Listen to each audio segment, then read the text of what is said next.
this border down here. It's actually just a, the container that has a background in it.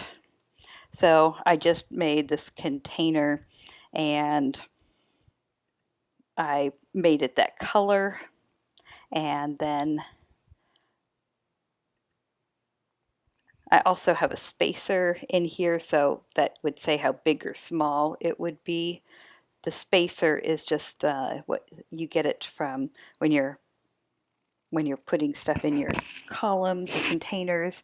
I just got a spacer from here, dragged it in, and once you do that, you can tell it how big or small you want that spacer to be.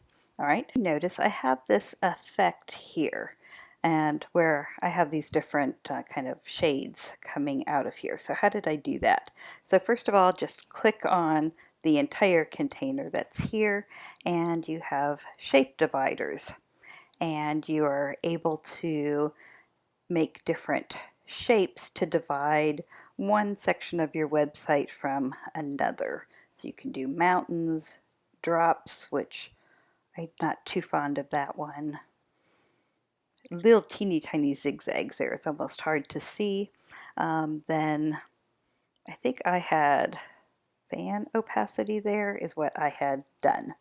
And so you get where you can have this little divider that does some different things. And also with this, I could give it a motion effect as well. And I told this one that I want it to zoom in up.